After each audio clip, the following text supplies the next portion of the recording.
Russia will start delivering the S-400 missile defense system to Turkey in 2019. Russia's state arms exporter, Rosaboron Export, announced the news.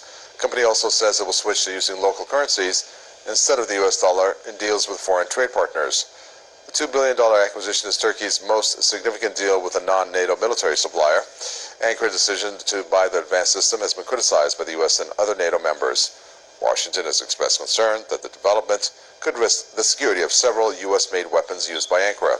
The Turkish President Recep Tayyip Erdogan has emphasized that his country is free to buy army equipment based on its defense needs.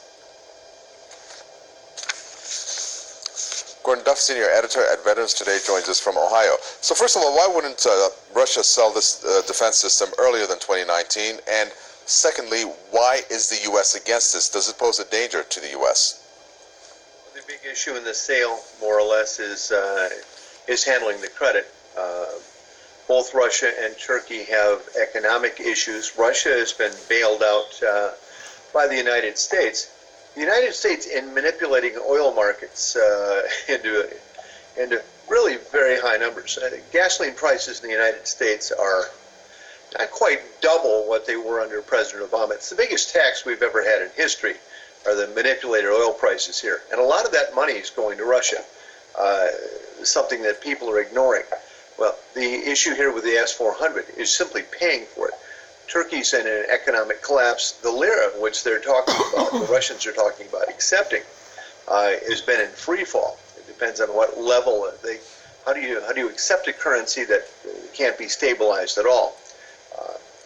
To this extent, Russia has a tough game to play in standing by Erdogan, who's under extreme challenge. You know, this U.S. issue over a pastor named Brunson, allegedly a CIA MI6 operative for 23 years inside Turkey. And I've seen the Turkish files on him, whether they're accurate or not. But Turkey has a very strong case against the United States here. So while Turkey stays in NATO and the U.S. wants to prohibit Turkey from buying defensive weapons, the U.S. has just been removing its nuclear arsenal. 80 plus B-61 hydrogen bombs have been flown out of the country over the last few days. The U.S. is still moving against Turkey at every level, trying to humiliate the government, to foster discontent with Erdogan's political enemies inside and outside Turkey. And Russia is trying to play a game to hold its alliance together with Iran and Turkey to get this war against ISIS, Al-Qaeda, and U.S.-backed terrorists to bed in Syria at the same time, and to maintain some kind of stability in the region.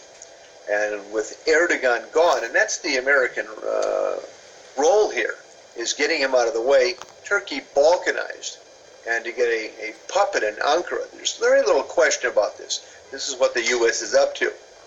And some of the rationale behind this is because without access to Turkish territory, the U.S. cannot move against Iran in any significant way. And Turkey's a domino here. And this S-400 pushes the U.S. back considerably. Gordon Duff, thank you very much.